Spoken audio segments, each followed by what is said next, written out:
Guys, may kwento ako sa inyo.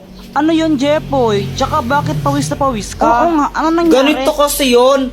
Natulog ako ng hapon kasi pinapatulog ako ni mama. Jepoy, matulog ka na muna para lumaki ka naman. Apa.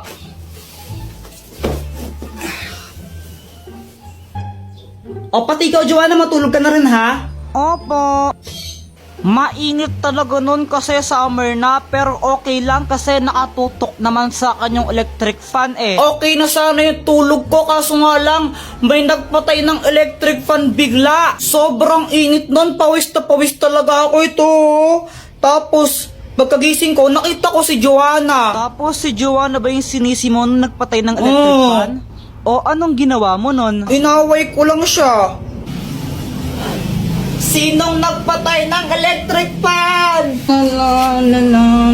Joanna, ikaw nagpatay ng electric fan, no? Ang init-init, visit ka talaga, susundukin kita.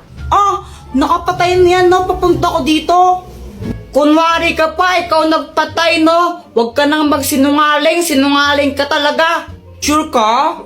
Oo, 1,999% sure ako. Hindi ko yan pinatay. O sige, mamatay na sana yung nagpatay ng electric fan. Hala, isusumbong kita. Si mama yung nagpatay ng mga electric fan eh. Lagot ka.